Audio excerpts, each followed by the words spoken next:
Buenas noches, bienvenidos y gracias por estar paseando por el Meridiano. Martes 1 de diciembre durante la pandemia del 2020, día en el que cumple su 9º mes el embarazo de la Madre de Dios. Jesús, como se suele contestar cuando estornudamos. Ya es diciembre y este mes tiene fiestas de todo tipo. El 6 de diciembre la Constitución Española.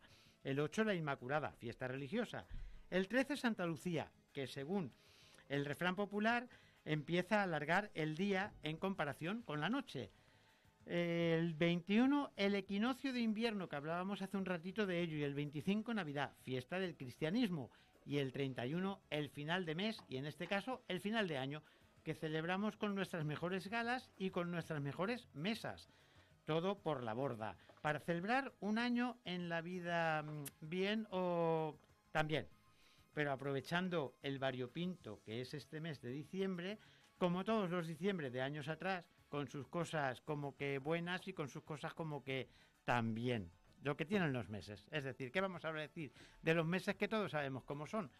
Bueno, pues hoy paseando por el Meridiano, Antonio Roberto Lozano, a Vicente Adelantado Soriano, Carmeta, Raúl e Inés López Ricarte con Toni Tapia, el responsable de lo que nos guste. Vamos a pasear un ratito por la 107.9. ¿Qué os parece? En Radio Buñol Televisión. Y hablaremos con Patri Rosalén, de AFAC, la Asociación de Familiares de Alzheimer de Catarroja. Gracias por estar paseando un ratito. Entre tanto, entretenido. Señorita López Ricarte, muy buenas noches. Buenas noches. ¿Qué tal estamos? ¿Qué tal la semana? Bien, lo poco que llevamos de semana, la verdad es que bastante bien. ¿Y qué nos vas a contar esta noche? Pues yo os voy a contar aplicaciones del maquillaje. El maquillaje bien. Como algo social. Pero para estas navidades, para estas fiestas, para de diario que podemos maquillarnos también. Sí. Ok, bueno, pues todo eso será esta noche en Paseando por el Meridiano, aquí, entre tanto, entretenido. Vamos a escuchar a Soleá Morente y hablamos enseguida con Vicente Adelantado Soriano, que tiene que contarnos cosas como, por ejemplo, los logógrafos de la Grecia clásica. Ahí es nada. A ver cómo suena Soleá Morente.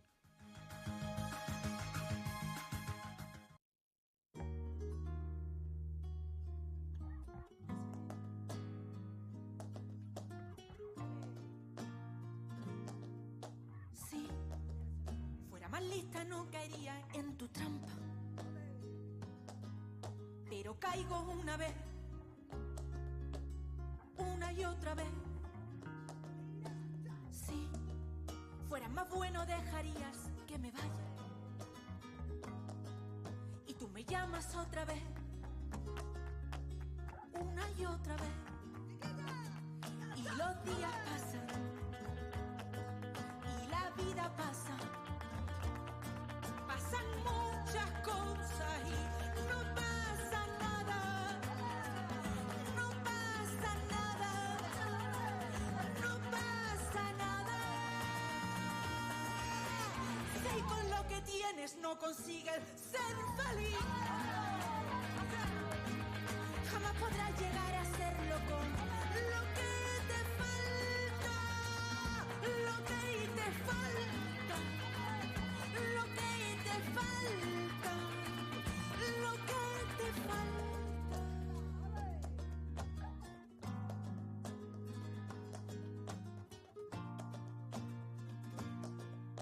Si fueras más joven subirías más montañas,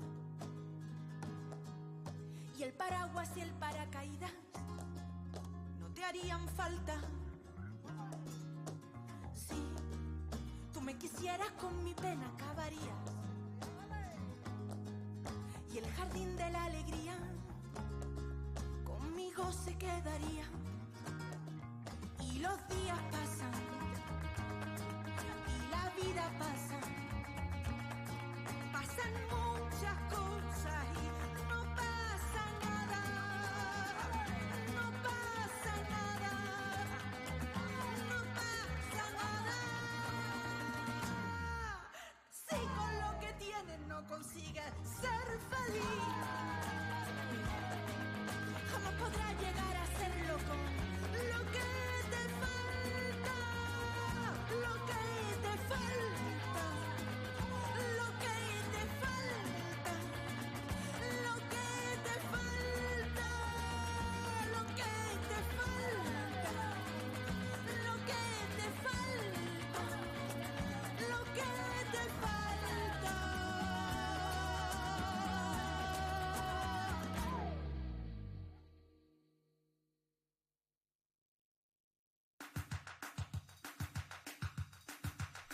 Pues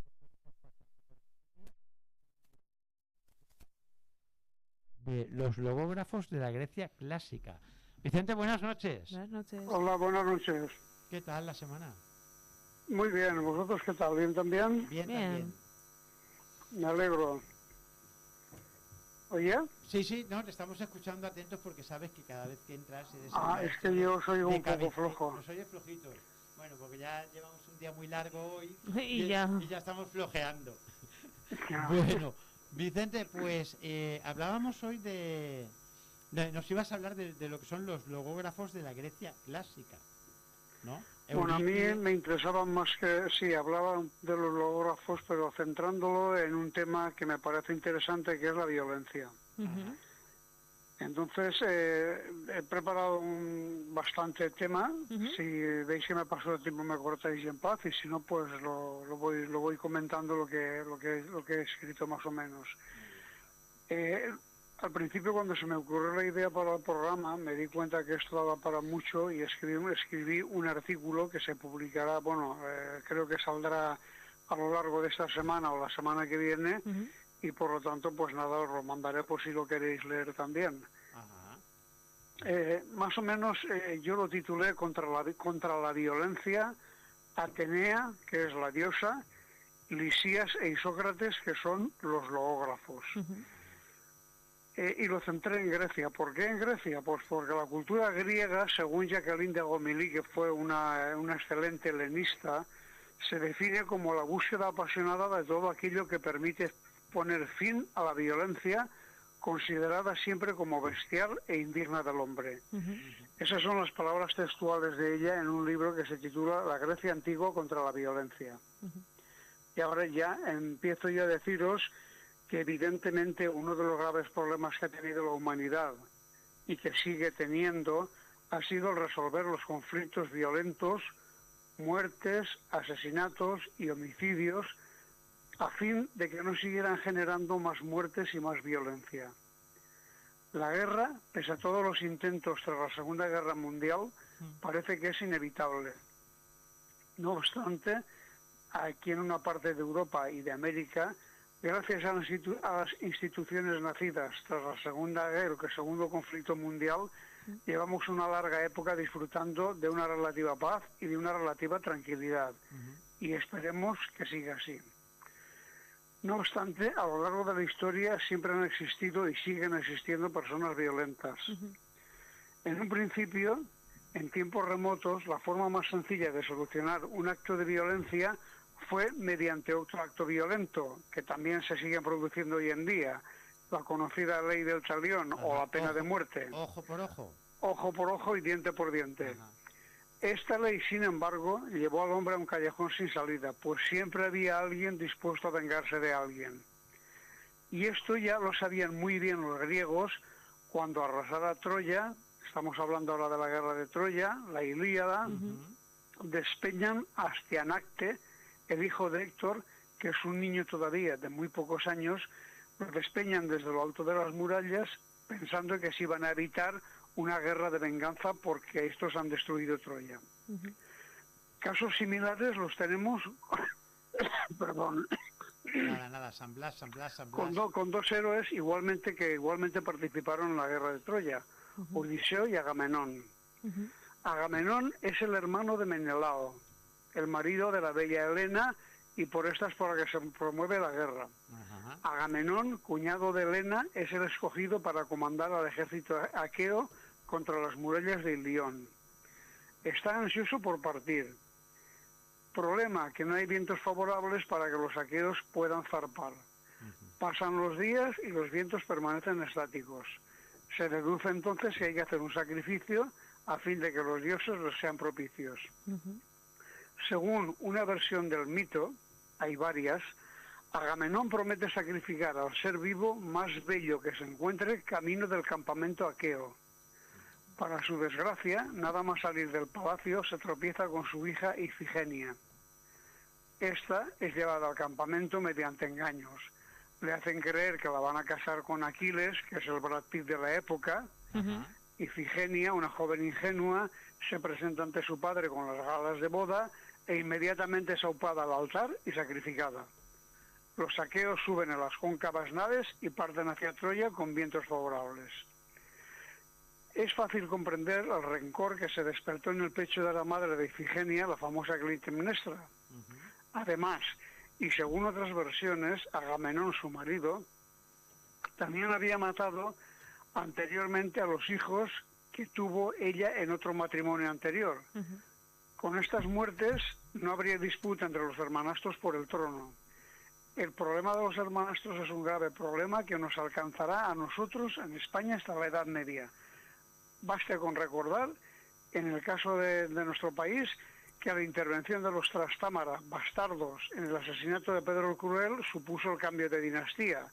Isabel la Católica era Trastámara, Fernando el Católico era Trastámara, se casan los Trastámaras y se produce la unión de España. Eran bastardos y se cargaron al rey legítimo. Teniendo en cuenta la muerte de sus hijos, volvemos a Grecia, y el sacrificio de Ifigenia, más los 10 años de guerra, no es de extrañar que Clitemnestra buscara consuelo en otros brazos y decidiera la muerte de su marido, por todas las muertes que había hecho él anteriormente. Evidentemente lo mató cuando regresó de Troya con la ayuda de su amante. Ahora bien, la muerte de un padre no puede quedar impune. No se recurre a ningún tribunal, no hay ley. Así que Orestes, el hijo de Agamenón y Clitemnestra y hermano de Electra, matará a su propia madre. Lo hace inducido ni más ni menos que por Apolo, que es un dios. Y él, a su vez, por esta muerte será perseguido por las furias hasta que tendrán que hacer toda una serie de rituales para que esto desaparezca. Pero como podéis ver, es ojo por ojo, diente por diente. El otro caso no menos llamativo es el de Odiseo o Ulises, rey de Ítaca. Este está ausente de su patria durante 20 años, los 10 que dura la guerra de Troya, más otros 10 invertidos en el regreso. El regreso lo relata Homero en la Odisea. Durante una buena parte de esos años, Penélope, su mujer, es asediada por los pretendientes. Entre ellos y sus siervos hacen un total de 118 personas. Para los griegos, el huésped es sagrado, y nada puede hacer Penélope contra los pretendientes. Estos, en su palacio, banquetean a su costa a fin de obligarla a escoger a uno de ellos por marido y hacerlo rey, o a morir en la pobreza. Mantener a tantas personas, como podéis entender, no es un juego de niños. Aún así, Penélope espera año tras año el regreso de de Odiseo. Evidentemente, por lo dicho antes, si Penélope se casa con un pretendiente, este se va a cargar enseguida a su hijo Telémaco. El nuevo rey o reina siempre exige un sucesor de su propia sangre. Lo tenéis en todos los cuentos infantiles, Blancanieves, Cenicienta, etcétera. Cuando regresa Odiseo, toma cumplida venganza de los pretendientes y de sus sirvientes. Los mata a todos. Entonces los padres de las víctimas exigen la sangre de Odiseo. Y cuando van a enfrentarse con él, se les aparece la diosa Atenea y pacifica a las partes en conflicto. Vale. Como sostiene Jacqueline de Gomilly, la violencia constituye uno de los peores males de nuestra época, y fue Grecia la primera nación en levantarse contra tan terrible mal. Será Atenea, la diosa de la sabiduría, la de los ojos de lechuza, quien instituirá un tribunal para juzgar las culpas y los delitos, terminando así con la ley del talión. Dicho tribunal tiene su sede en Atenas, en el Areópago, es decir, en la colina de Ares, el dios de la guerra. El simbolismo está tan claro que no hace falta ni explicarlo. Posiblemente no hay otra literatura como la griega en la que abunden tanto los razonamientos, los diálogos, las discusiones de unos con otros. Los héroes aqueos jamás entran en combate sin intercambiar razones, palabras, argumentos. Hasta los propios dioses tienen sus asambleas en el Olimpo y allí se discute de todo. No en vano fueron los griegos quienes nos legaron el teatro, tanto la tragedia como la comedia y el drama satírico, y el teatro es fundamental porque ahí podéis ver que los dos tienen su parte de razón. Y no en vano buena parte de la filosofía griega, sirva Platón como ejemplo, está escrita en forma de diálogo. Con estos antecedentes nada tiene de extraño que Atenea fundara el Areópago, donde se van a discutir y dirimir todo tipo de problemas, evitando llegar a la violencia. Los jueces del Areópago son vecinos de Atenas. Son ciudadanos libres escogidos por sorteo. Acusados y acusadores, ante ellos expondrán sus razonamientos. Y de aquí surgirá otro problema, la incapacidad de muchas de estas personas para defenderse, lo cual va a dar origen a los logógrafos. Estos eran personas instruidas, abogados, que escribían por encargo los discursos de defensa o de acusación de sus clientes. Estos debían memorizarlos y recitarlos delante del tribunal. Y de aquí y de las anteriores asambleas de dioses y humanos va a derivar la importancia de la palabra, del discurso y de quien la escribía. El discurso debe resultar convincente y hay todo un arte encaminado a ello. Los logógrafos lo dominaban. Uno de estos, de los más importantes de la Grecia del siglo V a.C., fue Lisías, nacido en el 458 y muerto en el 380 a.C. Gracias a sus discursos se mueve en la esfera de lo íntimo, del problema cotidiano, nos podemos enterar de cómo era la vida de un ciudadano normal con algún que otro pleito en la Atenas del momento. Sus discursos, muy breves, están llenos de vida y muy bien escritos. Sea suficiente con resaltar por las evocaciones que despierta el discurso contra Diogitón. El hermano de Diogitón, Diódoto, se casó con la hija de aquel, con su propia sobrina. Al partir hacia la guerra del Peloponeso, nombró a su hermano tutor de sus hijos. Estos eran sobrinos y nietos a su vez de Diogitón. A pesar de eso, Diogitón engañó a sus nietos sobrinos y a su propia hija, apropiándose del abundante capital legado por su hermano. En una situación muy similar, Hécuba acabó matando al tutor de su hijo, aunque también este había matado al tutelado para quedarse con el dinero. En idéntica situación, aunque sin parientes ni muertes y con mucho sexo por el medio, se plantea en la famosa novela actual Los hombres que no amaban a las mujeres. Nada nuevo bajo el sol. No sabemos cuál fue el resultado de la defensa de Lisías. Ignoramos si se condenó a Diogitón. Sí que consta que aquel, Lisías, fue un brillante abogado que participó en muchos pleitos. Se nos conservan, aunque algunos parece que no son auténticos, 35 discursos suyos, que forman un gran testimonio sobre la época de los atenienses del siglo V, antes de Cristo. Otro abogado y profesor de retórica muy importante fue Isócrates. Este nació en el 436 a.C. y murió en el 338. De Isócrates se conservan muchos discursos. Cabe resaltar para nuestra finalidad el dedicado a Demónico. Se discute si el susodicho discurso es suyo o ajeno.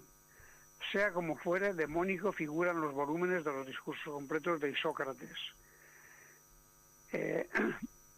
Y falso o auténtico supone sin lugar a dudas un avance en la materia forense o en la materia de forma de evitar la violencia, porque ahora ya no se trata de defender a uno o atacar a otro, sino de buscar algo que evite llegar incluso al tribunal. Y Sócrates fue uno de los tantos intelectuales que estuvo en contra de los sofistas. Fue un educador y un acérrimo defensor de la paideia, de la educación. No podía separar en consecuencia, como hacían los sofistas, la palabra y la filosofía de la verdad. Nunca lo hizo. Y Sócrates tenía un amigo. Falleció. Uno de sus discursos, el que vamos a comentar, se dirige al hijo del fallecido, a Demónico, a fin de educarlo, de encauzar su vida de la mejor forma posible para evitarse todo tipo de violencias y de juicios. Por lo tanto, el abogado pasa a ser ahora un pedagogo y se justifica. Dice: los hijos deben heredar tanto la hacienda como la amistad que tuvo su padre. Y si este, como es el caso, fue una persona excelente, sería en efecto una vergüenza que las pinturas reprodujeran las bellezas de los seres vivos y los hijos, en cambio, no imitasen a los buenos padres. Por lo tanto, Demónico tendrá que hacer caso a la herencia de su padre, que es su mejor amigo, y a su padre, que era una persona virtuosa. De los padres pasa a la sociedad y le dice: cuídate de las calumnias, aunque sean falsas, porque la masa, el pueblo, no conoce la verdad, pero se fija siempre en las apariencias. De ahí se encamina la educación propiamente dicha. Piensa que las enseñanzas son mucho mejor que la mejor fortuna, pues esta desaparece con rapidez, pero aquellas duran siempre, pues la sabiduría es la única adquisición imperecedera. Y no solamente se ocupa de la sabiduría, sino también del comportamiento en sociedad. En este comportamiento donde se ha de poner en jaque la paideia, la educación recibida. Le dice: entrénate en dominar la avaricia, la ira, el placer, el dolor, cosas todas por las que es una vergüenza que el alma resulte vencida. Lo conseguirás si crees que es ganancia lo que proporciona buena fama y no lo que da riqueza. Si en un momento de cólera te portas con los que te injuriaron como te gustaría que se portaran contigo si los injuriaras. Si en la prosperidad te das cuenta de que es vergonzoso mandar sobre servidores y ser esclavo de los placeres. Y si en los infortunios miras las desgracias de los demás y te acuerdas de que eres hombre. Se podrían multiplicar las citas de este precioso discurso, sea o no de Sócrates. Desde nuestro punto de vista refleja perfectamente la búsqueda de la paz, la huida de todo tipo de conflictos, armados o sin armar, y que se vea todo a través de la educación y de la virtud, siendo la virtud intentando ser siempre bueno y educado. Sirva esta última cita como cierre de esta larga charla. Todo lo que vengas a decir, recapacítalo primero en tu interior, porque a muchos la lengua se adelanta al pensamiento. Considera que ninguna cosa humana es segura, porque así ni te alegrarás en exceso si tienes suerte, ni estarás demasiado dolido en la desgracia. Por desgracia, no se acabó con la violencia ni con los asesinatos, pese a las intervenciones de Lisías, Atenea y Sócrates y otros muchos como ellos. Ni con el comportamiento de una parte de los griegos se siguieron el modelo planteado por ellos. Pero es indudable que continuaron luchando en contra de la violencia. Y desde luego ningún pueblo se ha mostrado tan apasionadamente enamorado de la paz, la concordia y la filantropía como el pueblo griego. Y con esto termino ya mi larga intervención. Muy bien, Vicente. Bueno, tienes razón ¿Oye? en todo. Que muy bien, Vicente. Pues nada, ya está. Muy bien, que tenías razón en que no se ha quedado abolido y que bueno, y que seguimos luchando por los derechos de todo el mundo. O sea ¿Cómo? Que seguimos luchando porque se abolía, porque quede abolido esto y por los derechos del personal. Efectivamente. Seguimos luchando por eso.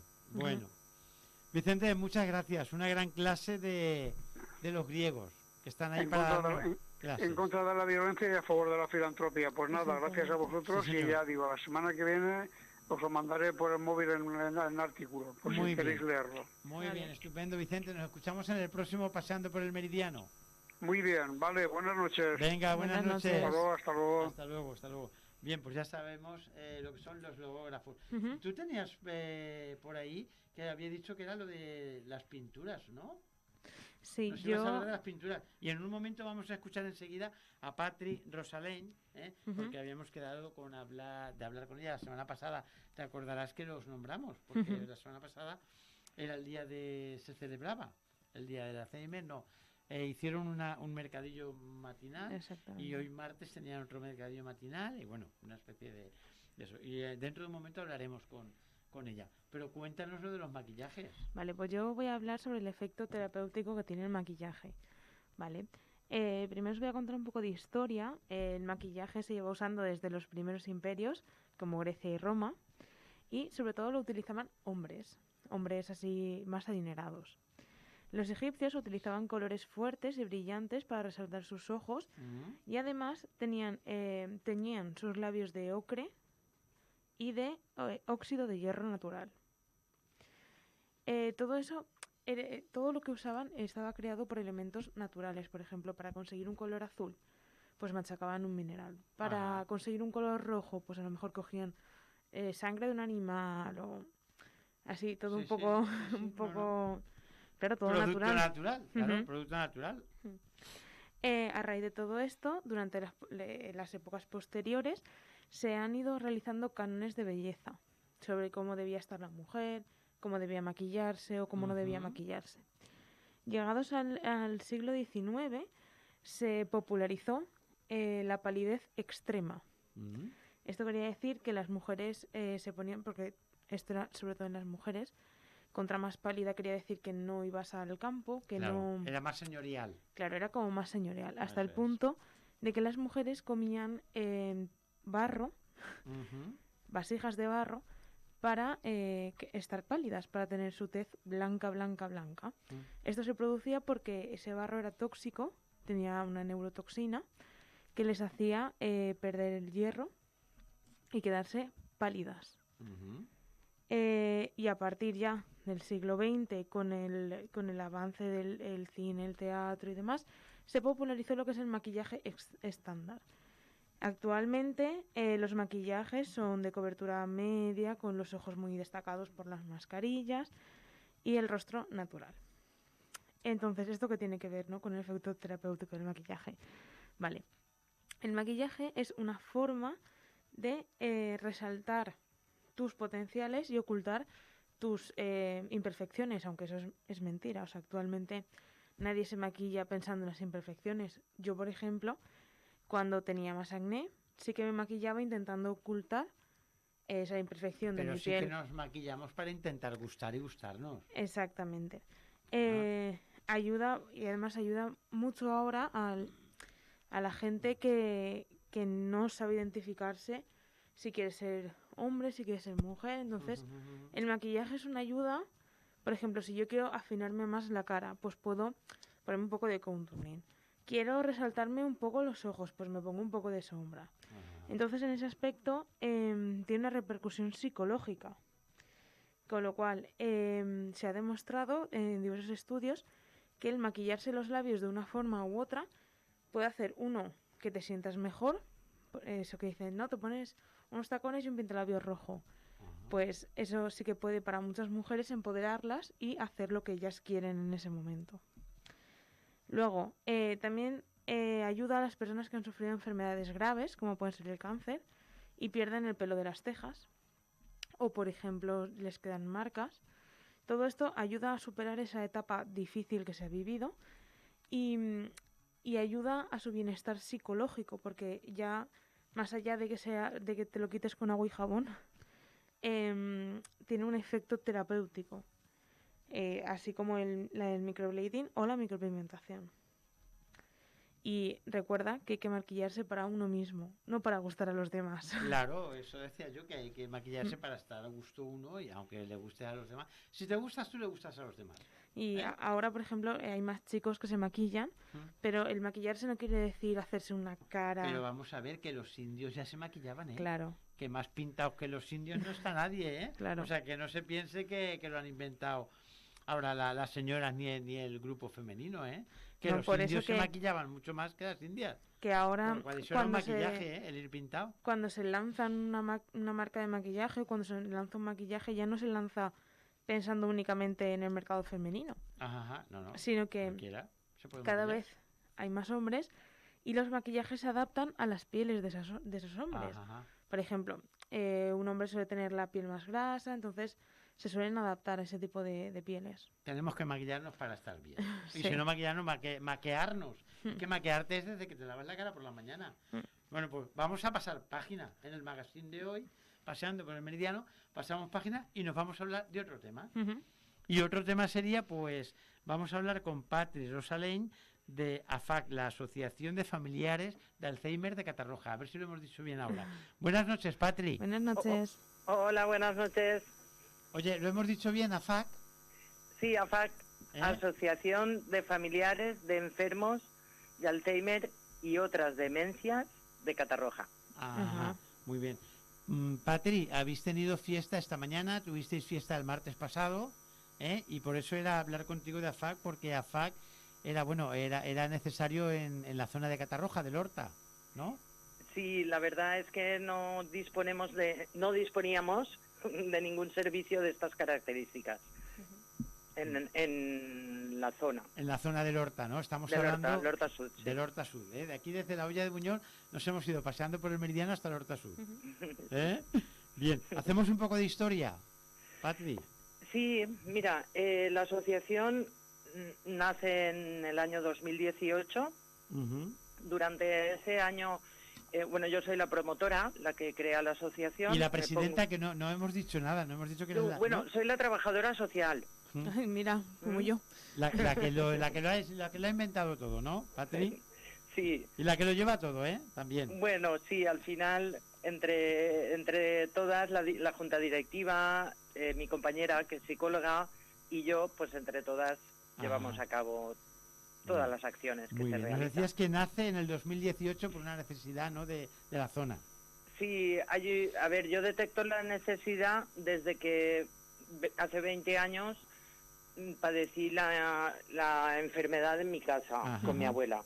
Ya no tuvimos recurso donde ir, acudimos a Valencia, pero en Valencia, claro, ellos atendían a la capital y tenían un montón de pacientes y por no ser de pueblos cercanos a la capital no nos podían atender. Entonces, nada, bueno, yo soy profesora de música, yo me dedico a dar clases de música y entonces opté por estudiar trabajo social. Una vez terminada la carrera, ya me puse en contacto con servicios sociales, hablé con el ayuntamiento, dándoles la idea, ¿vale? Porque montar una asociación de estas características tiene muchos trámites, mucha tramitación, mucha documentación que arreglar.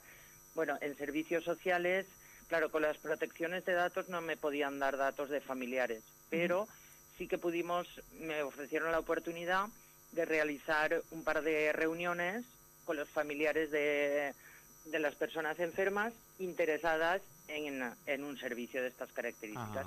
Y ahí empezó todo. Ahí empieza todo. ¿Y qué necesidades cubre AFAC? Bueno, AFAC cubre varias necesidades.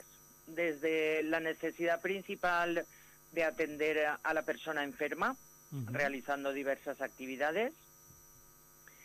También cubre las necesidades de las familias, tanto de información, asesoramiento, grupos de ayuda, que ahora luego os explicaré un poquito todos los servicios que prestamos, tanto a familiares como a cuidadores, ¿vale? Porque también acuden cuidadores de personas enfermas y ellos no los tienen realmente en su familia, pero sí que se dedican a cuidarlos. Y es importante, ¿no?, que se cuide el cuidador también. Muy importante.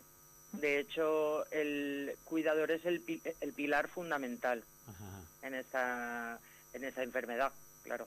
Si el cuidador cae enfermo, o sea, no se cuida, no puede atender bien a su familia realmente. Así es. Entonces, es preciso, imprescindible que el familiar esté bien atendido. Así es. Muy bien. Pues, Patri, ¿y cómo debemos comportarnos ante un familiar o ante un allegado de Alzheimer? Bueno, a ver, ¿cuál sería la pauta? Sí, hay diferentes cuestiones a tener en cuenta, ¿vale? Mira, aquí en Valencia, bueno, en España en general, tenemos mucha costumbre de hablar todos a la vez, ¿vale? Por ejemplo, eso es algo que a un enfermo de estas características es contraproducente para él, porque no puede atender a varias conversaciones a la vez. Entonces, lo ideal es, cuando me dirijo a una persona enferma, hablarle pausadamente, sin gritar, manteniendo cada vez uno la conversación, ¿vale? Hablarle de frente, que te vea. Ellos se fijan mucho en la gesticulación, en la cara, en los gestos. Después, intentar no gritar, porque están enfermos pero no son sordos. Y muchas veces esto lo olvidamos muchas veces. Sí. Y entonces, después ejecutar acciones de una en una. Por ejemplo, nosotros también tenemos mucha costumbre de dar una orden en la que hay muchas órdenes inmersas, ¿no?, en la misma frase. Entonces, si tengo que dirigirme o decirle, vamos al baño, pues vamos al baño porque voy a ducharte, porque vamos a secarnos el pelo, porque tal y cual.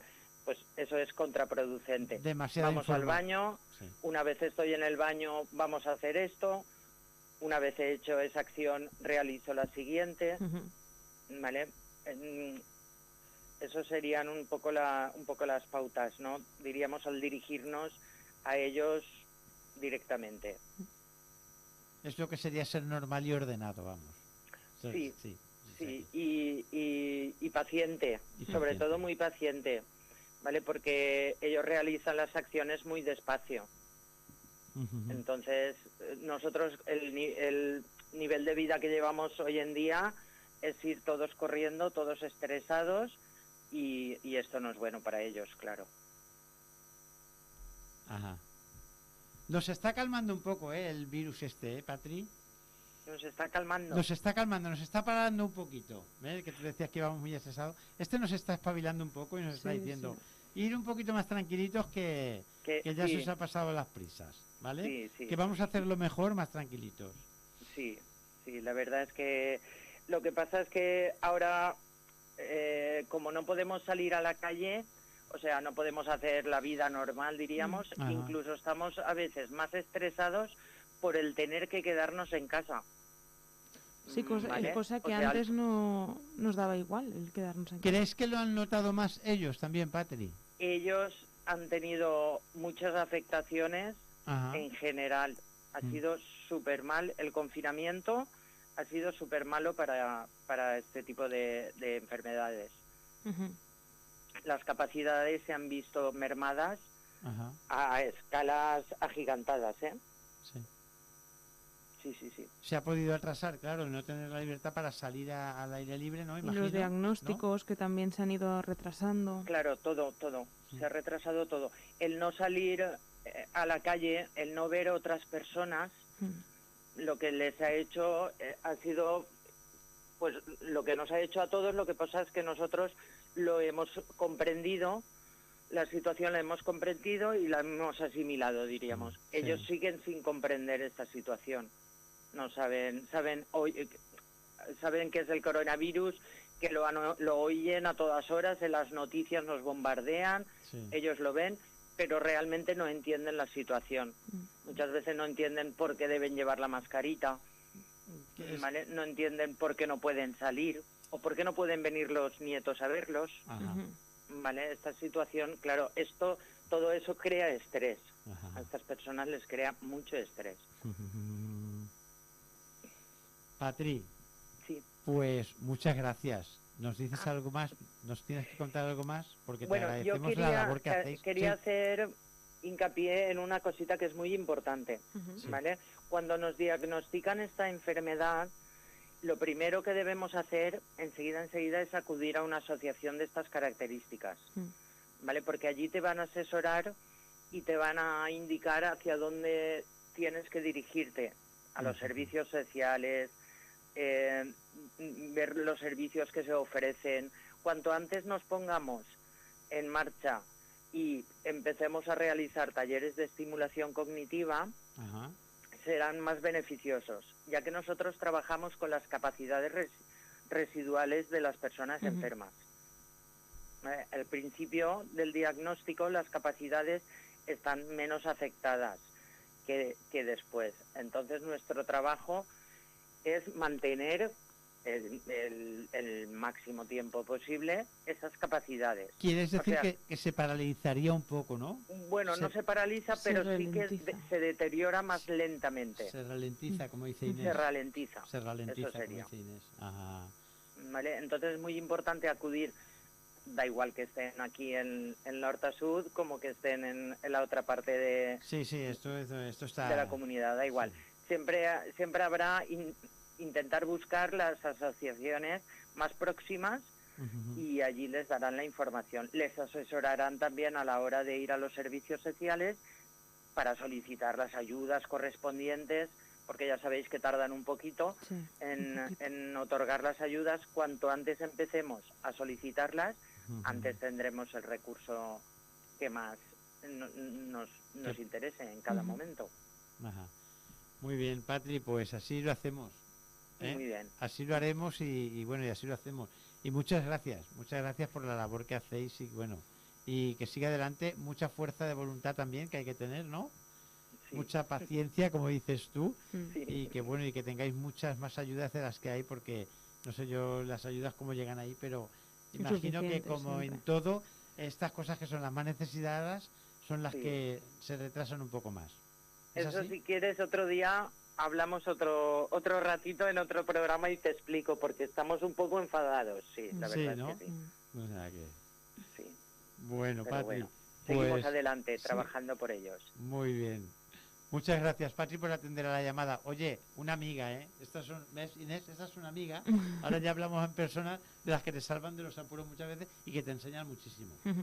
¿Eh? Y otra vez hablamos de tu currículum, que tienes un premio de la Generalitat también.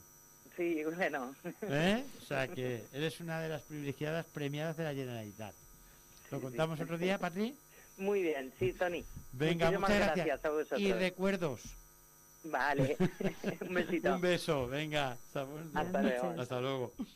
Bueno, Inés, vamos a hablar con Carmeta también, que nos tiene que contar cosas del cine. Sí, un montón de cosas.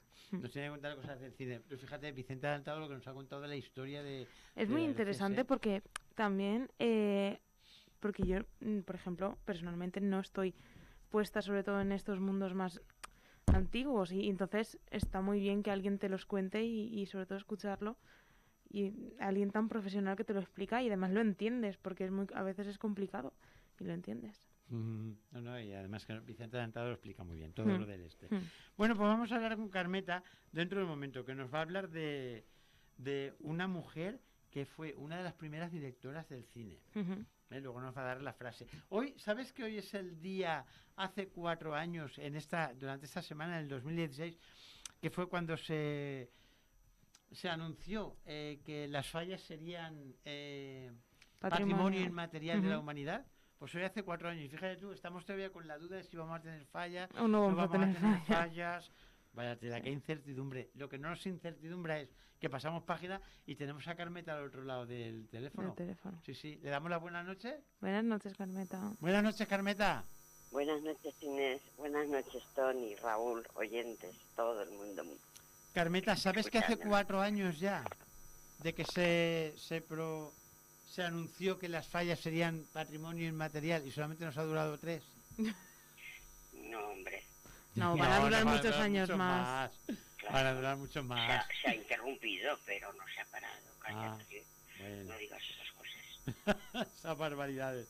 Bien, Carmeta, ¿qué día es Dime, hoy? cielo. ¿O qué día celebramos esta semana? Un día súper importante. Tenemos esta semana tan completa de días importantes que me quedé con uno que abarca todo, porque tenemos hoy el SIDA, mañana la abolición de la esclavitud, el día 3 personas con discapacidad, el día 4 los bancos, el día 5 el voluntariado. Y entonces, ¿en qué lugar está escrito todos los derechos, deberes, libertades, claro. la organización, garantías constitucionales? Pues en la Constitución. Y como el día 6 de diciembre es el día de la Constitución española, pues me he dedicado el ratito a hablar de este, no de los otros 5. Porque El domingo, claro. Claro, si hablas de muchos no se quedan con nada. Claro. Y paseando por el Meridiano tiene lo que un paseo. Nunca sabes con quién te encuentras cuando te vas de paseo. Exactamente. Sí, Paseando por el Meridiano nunca sabes lo que te vas a encontrar. Primero Inés con sus maravillas, la música, el otro. O sea, es tan variado. Entonces,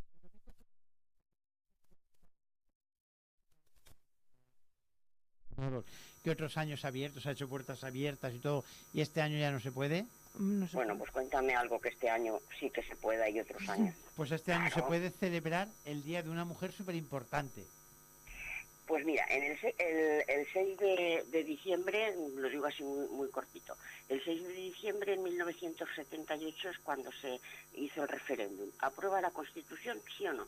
El 90% de los españoles, el 90% dijo que sí. Y entonces ya pasamos a tener la Constitución, pero hasta 1983 no se empezó a celebrar oficialmente. Por esto de, claro que las cosas se aprueban hoy, pero hasta que ya están firmemente establecidas, ¿no? Todo esto pues nos lleva a lo que decías, mujeres importantes hay en todos los campos. Y he pensado, lo mismo que pasear por el Meridiano, que entras, que sales, que ensayas, que no hay ensayo. Coges el micrófono y lo que te salga salga. El teatro, no hay ensayo. Coges lo que...